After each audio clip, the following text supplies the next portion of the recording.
아브라함의 이야기를 지나서 제2대 족장인 이삭의 이야기를 우리가 지난 시간부터 살펴보고 있습니다.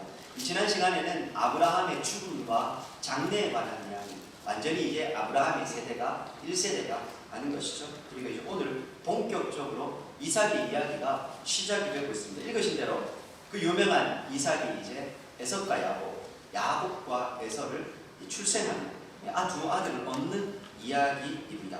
먼저 12절과 18절 보시면 이스마엘의 후예, 이스마엘의 족보 이야기가 등장을 하고 있습니다. 제가 창세기를 읽을 때는 족보를 굉장히 중요하게 좀 보셔야 된다. 특별히요, 창세기는 족보를 중심으로 해서 이야기가 구분되어집니다. 족보를 통해서 이야기가 시작되기도 하고요, 그 족보가 이야기의 단락을 맺기도 합니다. 이건 이제 족보를 톨레도트 이렇게 부릅니다. 이건 족보라는 말도 되고요, 내력, 여러 가지 의미로 해석이 됩니다만, 창세기에서 이 족보가 제일 먼저 등장하는 건 창세기 2장 4절에서 하늘과 땅의 내력은 이러하니라 하면서, 그때는 내력으로 나오죠. 유일하게 사람이 아닌 하늘과 땅, 하나님이 지으신 우주의 족보를 시작으로 이 창세기 족보 이야기가 시작이 됩니다. 이 창세기 이 족보 이야기는 특별히 그 중에서 아담의 족보, 노아의 아들이죠, 함, 셈, 야벳의 족보, 그 다음에 셈의 족보, 이스마엘의 족보 오늘 읽었습니다. 그리고 에서의 족보까지 해서 6개의 요 족보들은 주로 좀 짧은 목록들로 이야기가 마무리됩니다. 그 다음 이야기가 더 진행이 되지 않고 거기서 마칩니다. 그리고 그 외에 이제 창세기 2장에 보면 처음으로 등장했던 하늘과 땅의 족보 이야기부터 시작해서 노아, 데라, 이삭, 야곱의 족보, 이 톨레도트라는 요 6가지, 이 5가지는 요 족보가 등장하고 나서 그 뒤에 이것의 내력에 관한 이야기들이 길게 이어지고 있습니다. 오늘 보시면은 이스마엘의 족보는 12절부터 18절에서 딱 그치고 끝나고 있습니다.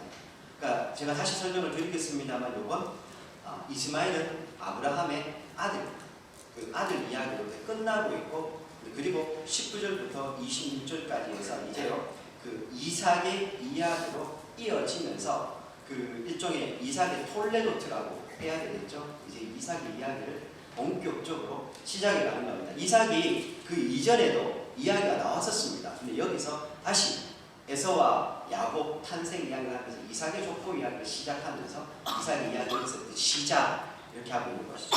특별히 이 족보 이야기에요, 여러 가지 우리가 좀 생각해야 될 게 있는데, 제일 중요하게 생각해야 될 것 한 가지는, 끊임없이 창세기는 계속해서 이 각 사람들의 족보 이야기를 하면서 하나 그 목적을 향해서 달려갑니다. 그게 뭐냐 하면 직계와 관계, 하나님께서 택한 사람과 택하지 않은 사람을 나누어서, 택하지 않은 사람은 그 족보 이야기를 하면서 이 창세기 전체 이야기에서 제외시켜 놓고 있고, 택한 사람들의 이야기는 족보 이야기를 통해서 그 사람의 이야기를 풍성하게 풀어서 가고 있습니다.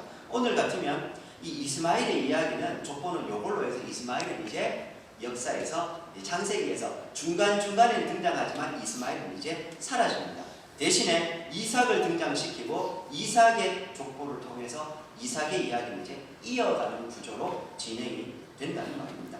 그리고 우리가 이제 12절부터 18절 보시면 이스마엘의 족보 이야기가 등장을 합니다만, 여기 있는 내용들을 인물 하나하나 다 알아볼 필요는 없을 것 같고요. 다만 한 가지 기억하셔야 될 게 있습니다. 아브라함의 첫 그두라의 그 자녀들의 이야기가 어제 우리가 지난 시간에 살펴본 이야기에 있었습니다. 오늘 마찬가지로 이 이스마엘의 족보, 이스마엘의 톨레도트를 통해서도 한 가지 우리가 생각하고 넘어가야 될 게 있습니다. 바로 뭘까요?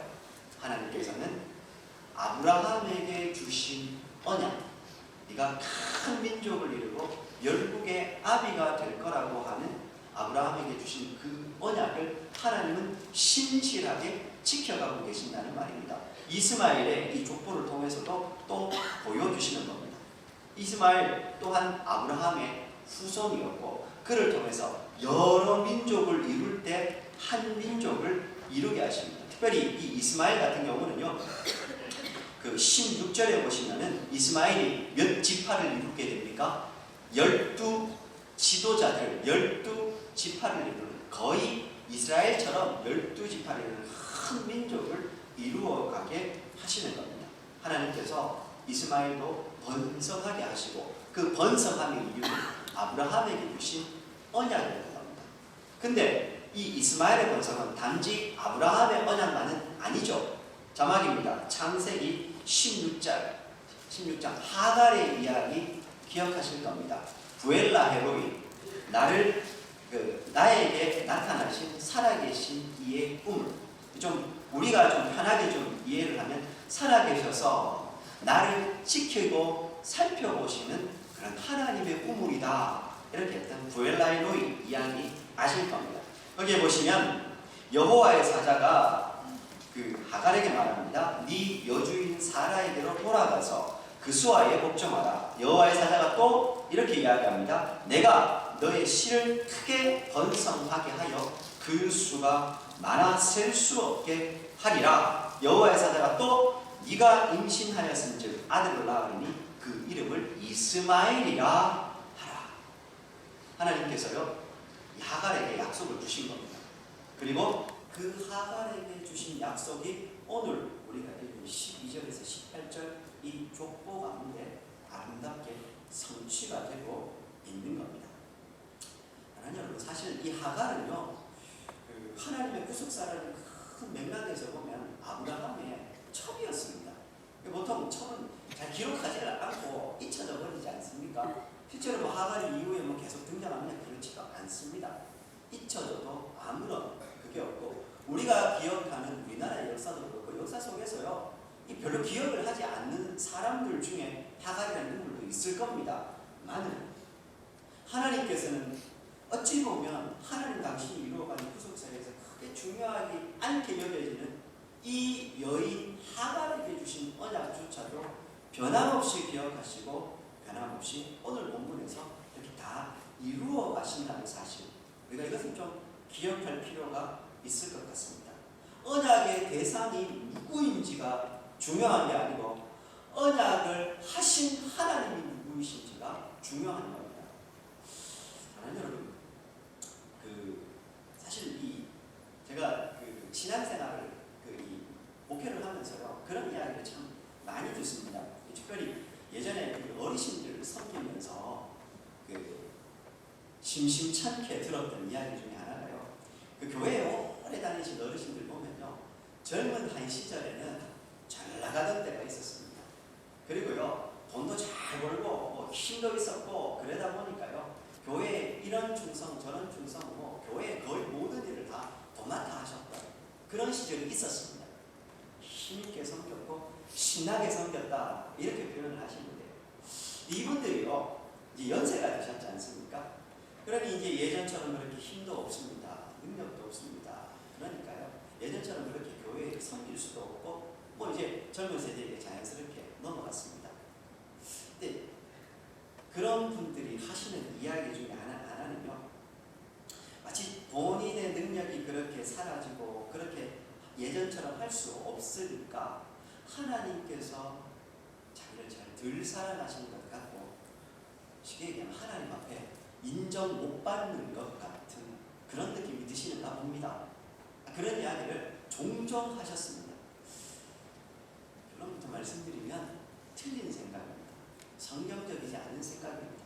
진짜 그러십니까?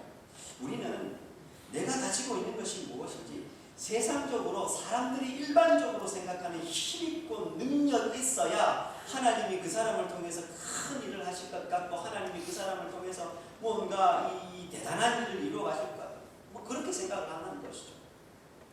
그 사람의 사회적인 지위와 능력, 그리고 이 사람이 교회 안에서 얼마나 지금 열심히 활동하고 있는가가 하나님이 자기를 인정하시고 하나님이 자신을 사용하시는 척도인 것처럼 착각을 하는 겁니다.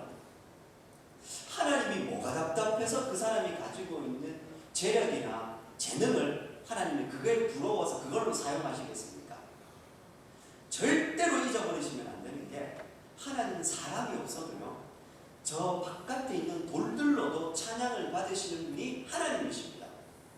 사람이 없어도 하나님은 하나님 당신의 나라를 이루어 가십니다. 다만 우리가 지난 사경의 시간에 사경회를 통해서 들었던 대로 그 이야기를 좀 빌어서 이야기를 하면 연약한 인생이 스스로의 무능함을 알고 하나님 앞에 하나님 나는 무능한 인생입니다. 그걸 고백할 때 그 무능한 인생을 유능하신 하나님께서 그 사람을 통해서 유능한 당신의 일을 해가시는 것이죠.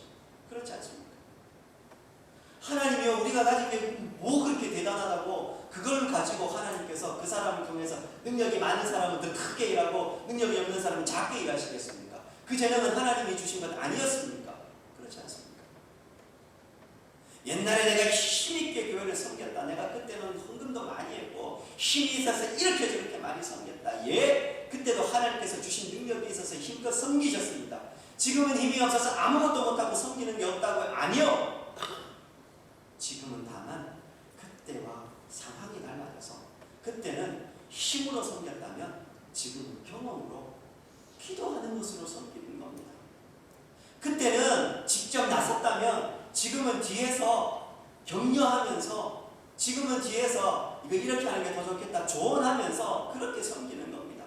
그때는 열심히 섬긴다고 열심히 돈 번다고 기도할 시간 없었다면 지금은 오히려 시간이 더 많으니 하나님 앞에 더 열심히 기도할 수 있습니다.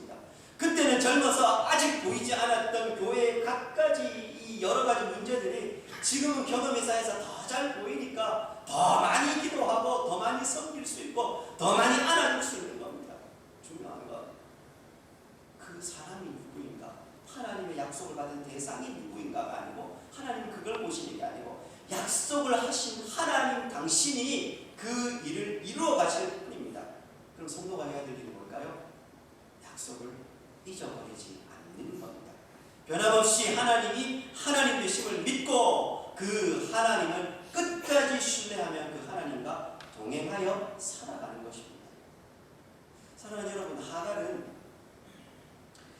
인간의 역사 속에서도 이 하갈 첩이라는 존재는 그닥 주목받는 존재가 아닙니다. 창세기 전체를 봐서도 하갈은 별로 그렇게 주목받는 인물이 되지 않습니다. 그러나 하나님은 하갈에게 주셨던 부엘라이로이 거기서 주셨던 그 약속을 잊지 않으셨고 하나님 당신이 때가 되자 이렇게 번성하게 이루어 가시는 겁니다. 사랑하는 여러분, 자꾸 하나님의 일하심을 나의 능력과 관점으로 제한해 버리시면 안 됩니다. 하나님은 홀로 하나님이십니다.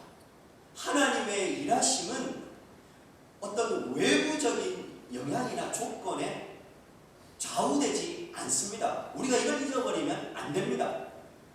교회는 바깥에 그 어떤 일이 일어나도 교회의 주인은 하나님이시고 하나님이 당신의 일을 해 가시는 겁니다. 그걸 잊어버리는 순간 교회가 자꾸 엉뚱한 길로 가는 겁니다. 외부적인 부분에서 우리가 핍박을 받고 있습니까? 그때마다 교회가 해야 될 일이 뭡니까? 로마가 그렇게 제국이었던 로마가 교회를 핍박할 때 교회가 어떻게 했습니까? 우리가 힘을 가지자. 우리가 그래서 저 로마 제국을 뒤엎어버리자 그랬습니까? 열심당원이었던 예수님의 제자들에게 예수님이 하신 이야기가 무엇이었습니까? 오히려 그럴수록 하나님의 나라를 더 꿈꾸고 더 성도들이 믿음 안에 하나가 돼서 하나님이 주신 비전을 가지고 땅 끝까지 이르러 증인되는 사명을 감당했지 않습니까?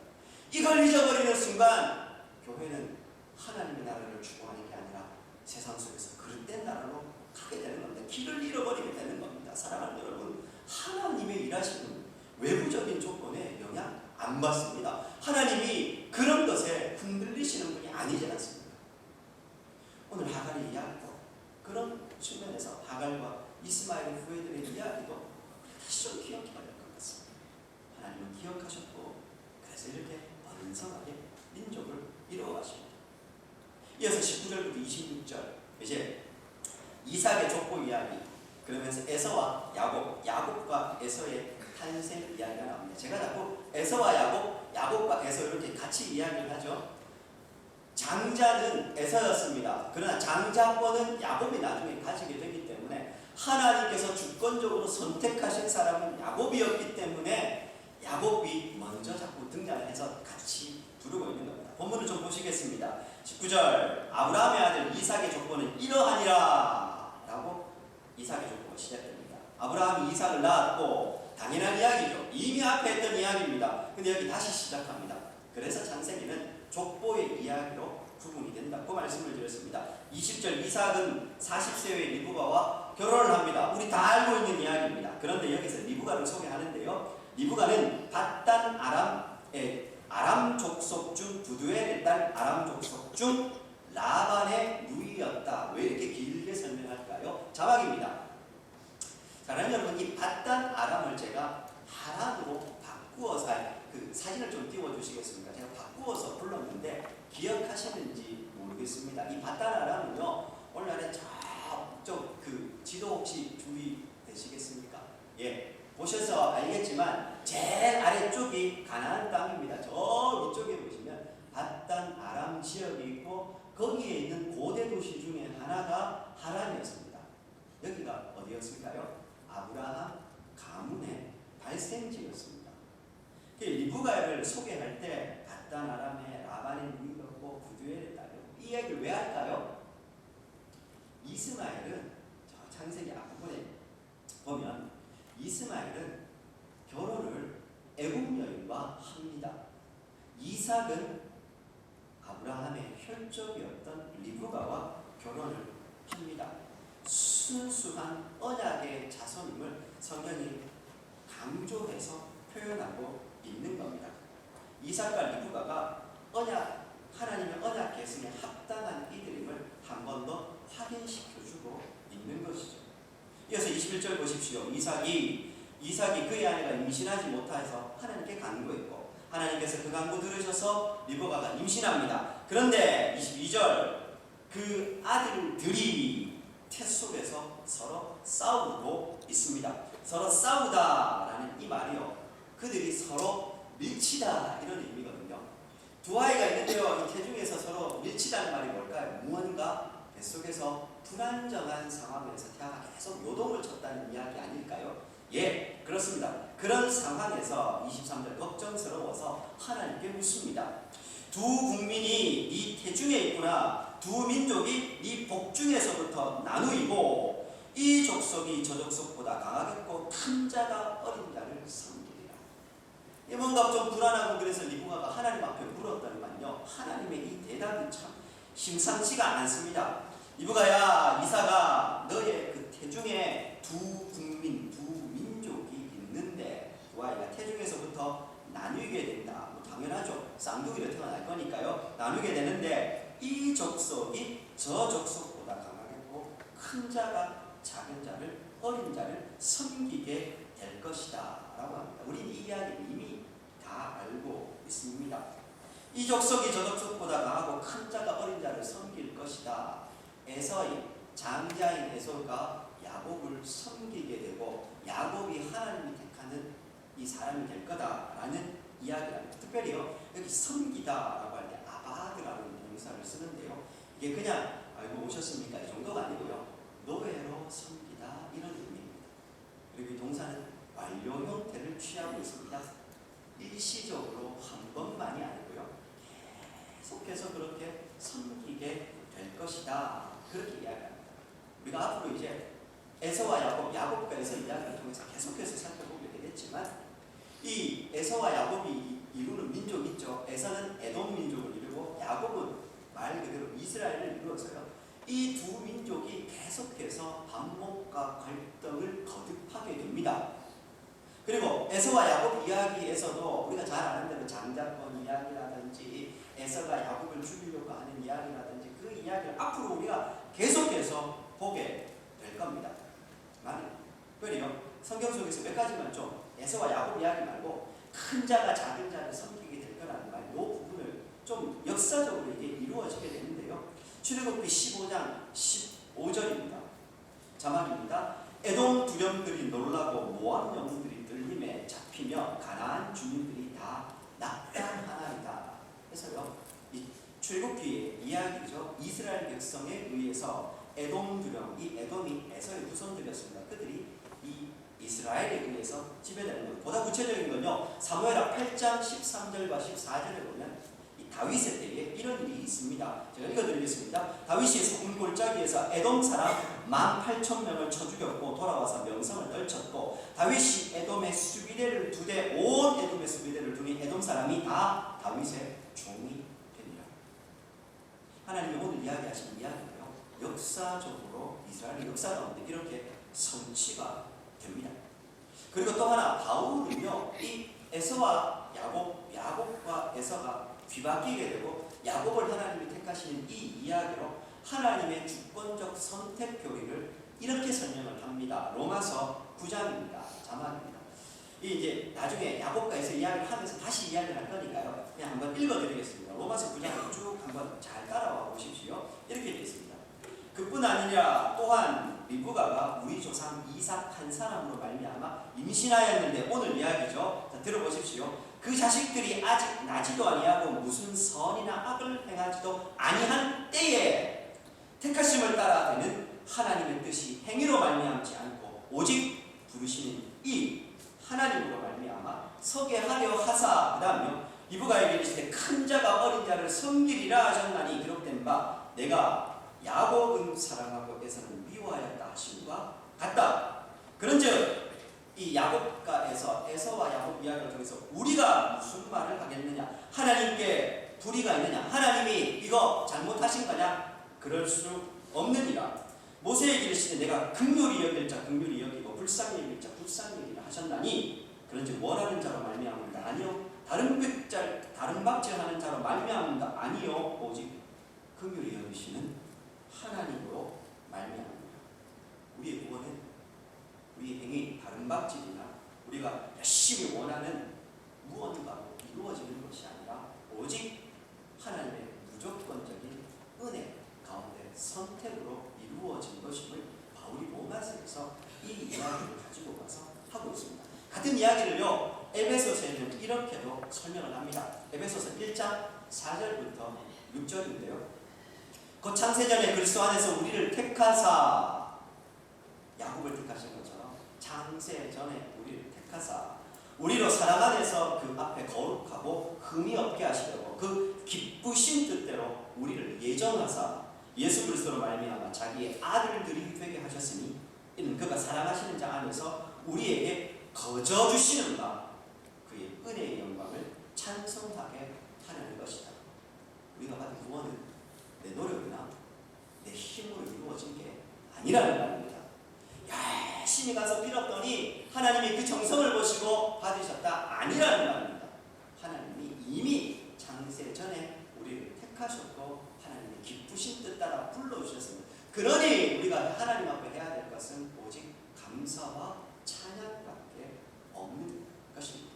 이 이야기 뒤로 가서 보다 좀 자세하게 좀 우리가 앞으로 야곱과에서 이야기를 하면서 할 기회가 있을 것 같습니다. 자, 그래서 24절과 26절에 보시면요, 하나님께서 예언하신 대로 어떻게 됩니까? 기한이 찬즉 쌍둥이가 태어납니다. 25절, 그래서 에서가 먼저 태어납니다. 나오는데 먼저 나온 자는 붉고 전신이 털옷 같아서 이름을 에서, 여기요, 털이 많다, 거칠다, 에우사라는 말에서 에서라는 이름이 옵니다. 그리고 에돔이라는 말은 굵다 이런 뜻이거든요. 그래서 에서의 민족이 에돔이 됩니다. 그 다음 야곱은 태어날 때도 심상치가 않습니다. 둘이 법중에서 싸우더니만요, 나온 아우는 손으로 에서의 발꿈치를 잡고, 이게 상징적인 이야기죠. 서로 먼저 나가려고 뱃속에서부터 투쟁하려고 이야기합니다. 그 이름을 야곱이라고 합니다. 아케브라고 하는데요, 발 뒤꿈치 이런 의미가 있습니다. 그런데 이게 동사로 사용되면 남을 속이다, 거짓되다, 발 뒤꿈치를 잡다 이런 의미가 있습니다. 야곱의 인생과 굉장히 닮아 있습니다. 훗날 하나님께서 야곱에게 하나님과 겨루어 이긴 자에서 이스라엘이라는 이름을 주시죠. 야곱강에서 그 이름을 주시기 이전까지 야곱의 인생은요, 끊임없이 속이는 인생이었습니다. 나중에 야곱이 자기 아들 요셉 앞에 섰어요. 애굽에 갔을 때 스스로 자기 인생을 평가해서 내가 험악한 세월을 살았습니다, 이렇게 얘기합니다. 그 속이고 그 약은 이 하나님의 그 약속을 쫓아서 무직하게 좀 순종하고 가야 되는데 그걸 안 하고 내 본성을 속이지 못하니까요, 그렇게 살다 보니까 험악한 인생 살았던 겁니다. 그래서 스스로 험악한 인생 살았다 고백합니다. 이스라엘 이름을 얻기 전까지 형을 속이고 아버지를 속이고 야곱은 끊임없이 속이는 인생으로 살았습니다. 그 두 사람의 인생만 놓고 보면은요, 야곱은 사실은 두 사람 중에 저 같으면 에서를 택할 것 같대요. 그러나 하나님께서 야곱을 이미 택하신 것이었어요. 오늘 태어나는 이 이야기 속에서도요, 두 인물의 운명이 명확하게 그려지고 있는 것입니다. 자, 그런데 오늘 이야기는 여기서 이렇게 마무리가 됩니다만 질문입니다. 이삭과 리브가가요, 이 야곱과 에서를요, 결혼한 지 몇 년 만에 낳았을까요? 마지막 26절 한번 보십시오. 이삭이 60세에 두 아이를 얻었다. 그렇게 이야기를 하고 있습니다. 사랑하는 여러분, 이거 임신하지 못하는 이야기 누구와 닮았습니까? 아버지 아브라함과 닮았습니다. 그런데요, 아브라함은 그 하나님께 약속을 받았음에도 불구하고 몇 년 만에 하갈을 취할까요? 10년 만에 이 하갈을 취합니다. 창세기 16장에 보면은요, 그런 구절이 있거든요. 아브라함의 아내 사라가 그 여종 애굽 사람 하갈을 데려다가 그 남편 아브라함에게 처음으로 줄 때는 아브라함이 가나안 땅에 거주한 지 10년 후였더라. 창세기 16장 3절에 나오는 구절입니다. 아브라함은요, 하나님 앞에 약속을 받았지만 10년 만에 못 견디고 하갈을 취합니다. 아무리 당시에 풍습이라 할지라도, 그럼 이삭이 살던 데는 풍습 아니었습니까? 10년 만에 그렇게 합니다. 10년이도 짧은 시간이 아니죠. 근데요, 이 이삭 리브가는 자그마치 20년 동안을 기다립니다. 더 중요한 것은 오늘 읽었던 21절에 보면 이 이삭과 리브가가 뭐 하고 있습니까? 임신하지 못하다 뭐 합니까? 하나님께 간구했다. 아타르라고 하는데 향을 피워 올리는 것을 이 아타르라는 동사를 쓰거든요. 이게 그래서 구약에 보면 제사 지낼 때 향기로운 향이 하나님께 향연이 올라가는 것을 성도의 기도로 보통 표현합니다. 그리고 이 동사는 보통 아주 간절하게 무언가를 하나님 앞에 아뢰일 때 이 아타르, 간구하다라는 표현. 모세가요, 역병에 걸린 이 민족을 중보할 때 이 동사가 사용이 됩니다. 무슨 말이냐 하면 이삭과 리브가가 임신하지 못함을 통해서 하나님 앞에 하나님 뭐 주시려면 좋고 안 주셔도 상관없습니다가 아니고 간절하게 하나님 앞에 기도하는 겁니다. 특별히 그들이요, 이 20년 동안에 그들이 어떻게 했다는 게 없고 그냥 간구했고 하나님이 주셨다. 성경은 간단하게 기록되어 있습니다만 그저 이 이야기 외에 다른 게 없는 것 보면 자마치 20년 동안이나 이삭과 리브가는 이 자녀를 위해서 하나님 앞에 간절하게 기도만 한 겁니다. 기도만 했다고 합니다만 기도만 한 거죠. 아버지 아브라함처럼 첩을색할 수도 있습니다만 그거 하지 않습니다. 다른 아내 택하는 게 당시에 당연한 princip였지만 그렇게 하지를 않습니다. 끝까지 하나님 앞에 기도하면서 갑니다. 이삭의 인생을 생각해보면 충분히 이해가 되는 부분도 있습니다. 이삭이요, 하나님을 가장 강렬하게 경험한 때가 어디였을 것 같습니까? 그가 12살쯤 됐을 때 모리아산에서 어떤 일이 있었습니까? 아버지가 이삭을 죽이려고 했지 않습니까? 그때 여호와 이레의 하나님을 경험한 겁니다. 이삭에게 하나님은 그렇게 강렬했던 분이었습니다. 그 하나님을 경험했던 이삭은 그래서 자그마치 20년 동안이나 하나님 앞에 그저 기도하면서 하나님의 뜻을 기다리고 있었던 겁니다. 창세기에 나오는 믿음의 족장 4명들 중에서요, 이 이삭의 이야기 분량이 가장 적습니다. 그리고 가장 유약하고 순종적인 인물로 그려지고 있습니다. 실제로 여러분들이 기억하는 이삭의 이야기 뭐가 있습니까? 아브라함의 이야기 잘 아십니다. 야곱의 이야기도 너무 잘합니다. 요셉의 이야기는 말할 것도 없습니다. 혹시 하나님 내 아들이 이삭처럼 되게 해주십시오 이런 분 계십니까? 잘 없습니다. 잘 알려지지 않았기 때문이죠. 그러나 이 이삭은 끝까지 하나님 앞에 기도하고 하나님의 뜻을 기다렸다. 이 언약의 시작이 어딘지 아십니까? 창세기 21장으로 넘어갑니다. 뭐 오늘 본문을 좀 찾는 게 많습니다만요, 사랑하는 여러분, 이 본문이 다 이어지기 때문에 그렇습니다. 21장에 보시면은요, 그 10절부터 제가 한번 읽어드릴게요. 다시 우리 이야기 한번 기억을 상기시켜 보시면, 그가 아브라함에게 이르시되 이 여종과 그 아들을 내쫓으라. 이 종의 아들은 네 아들 이삭과 함께 기업을 얻지 못하리라. 아브라함이 그의 아들로 말미암아 그 일이 매우 근심이 되었더니 하나님이 아브라함에게 이르시되 이 아이나 이 여종으로 말미암아 근심하지 말고 사라가 내게 이른 말을 다 들으라. 이삭에게 서 나는 자라야 이 씨라 부를 것이다. 그리고요, 그러나 여종의 아들도 내 신이 그가 그로 한 민족을 이루게 할 거다 얘기합니다. 하나님 분명히 이 이삭을 통해서 이어가겠다고 이야기를 하셨습니다. 그리고 또 하나 창세기 22장 17절에 보면 이런 구절도 나옵니다. 모리아산에서 여호와 이레를 경험한 이후에 내가 내게 큰 복을 주고 네 씨가 크게 번성하여 하늘의 별과 같고 바다의 모래 같게 하리니 네 씨가 그 대적의 성문을 차지하리라. 하나님에게 주신 언약을, 모리아산에서 주신 언약이 이거거든요. 이삭이 들었을까요? 안 들었을까요? 아버지 아브라함이 이삭에게 이야기했을 겁니다. 아니, 같이 들었을 겁니다. 같이 듣지 않아도 들었겠죠. 이삭은 그 언약을 들었던 겁니다. 강렬하게 하나님을 모리아산에서 경험했고 그 하나님의 언약을 이삭도 알고 있었던 겁니다. 그리고 그 약속을 붙잡고 자그마치 20년 동안 하나님 앞에 기도하고 있었던 겁니다. 사랑하는 여러분, 우리는 하나님의 말씀의 성취 여부를 내 상황과 형편으로 자꾸 구분 지으려고 하는 경향이 있습니다. 하나님의 뜻은 하나님의 의지대로 하나님이 이루어 가실 겁니다. 내 상황과 형편이 아무래도 하나님이 약속하시면 곧 성취되느니 끝까지 믿고 하나님을 구하는 겁니다. 아브라함이 10년을 못 기다려서 하갈을 취하고 했던 것, 똑같은 실수를 이삭은 밟지를 않고 신뢰하며 믿음으로 순종해 나아가고 있는 겁니다. 오늘 이 이삭과 리브가의, 특별히 이 이삭의 신앙을 우리가 좀 기억했으면 좋겠습니다. 여전히 말씀으로 살아가는 것이 쉽지 않은 시대입니다.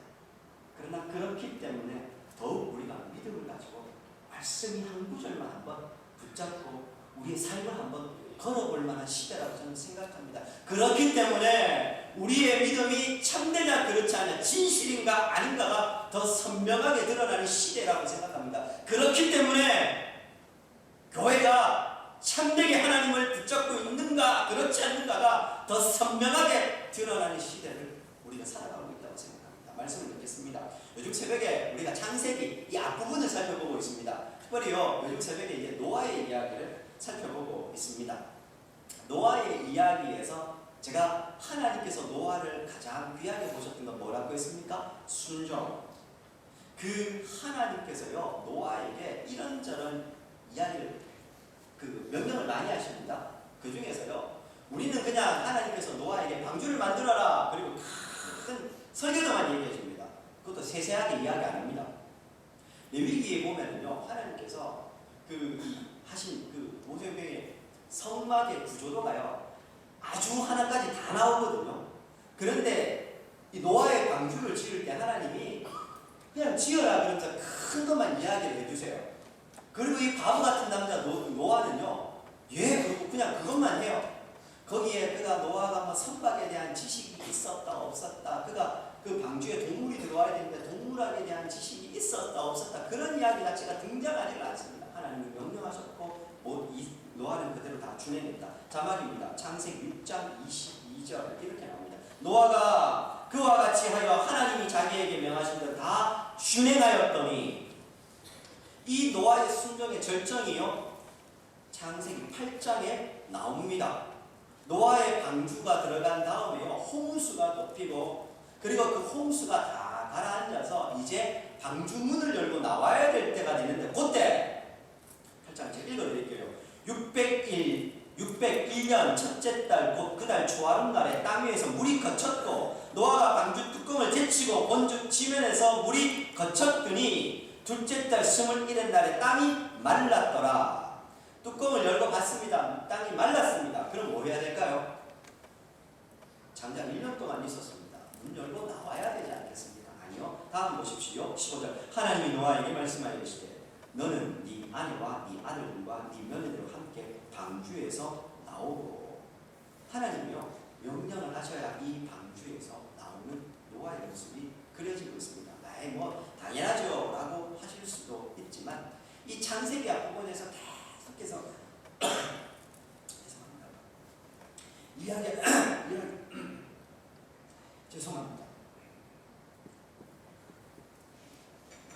창세기에서 계속 이야기하는 것의 관점이 뭐냐면 순종이라는 말이에요. 창세기 5장에 보면 아담의 계보가 나옵니다. 아담은 톨레도트가 나오는데요.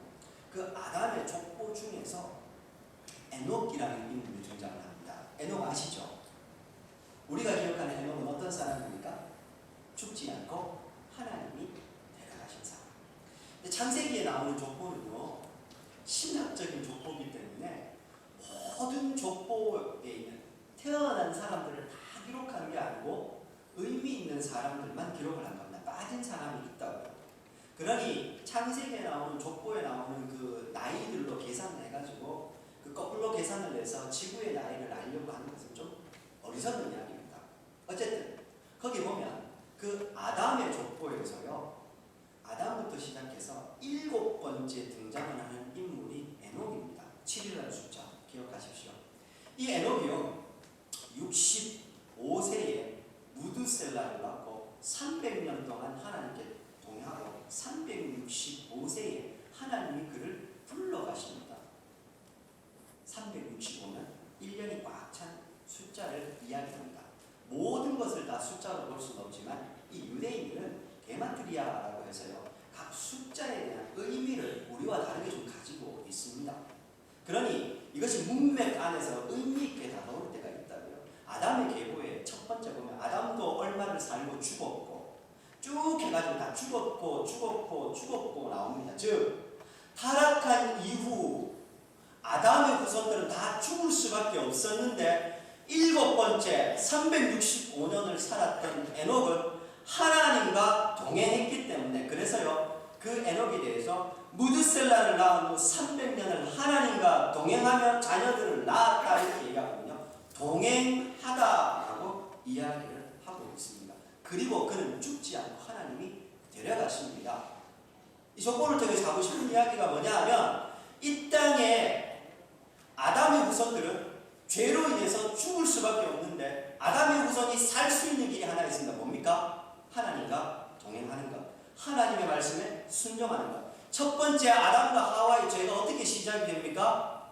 하지 말라는 거 하지 않습니까? 불순종에서 시작이 됩니다. 그래서 죄가 시작됐던 것처럼 순종하면 산다는 것을 이야기를 하는 겁니다. 노아도 마찬가지입니다. 노아의 방주를 통해서 하나님이 결국 하고 싶었던 이야기는 순종하는 인생을 하나님이 살리시고 그 순종하는 삶을 통해서 당신의 이야기를 이루어 가시겠다는 겁니다. 다시요, 오늘 본문으로 좀 돌아오면, 사랑하는 여러분, 이 땅의 성도가 살아가는 길은, 이 땅의 성도가 기어이 하나님의 나라를 살아내는 유일한 방법은 하나님의 말씀에 순종해서 살아가는 겁니다.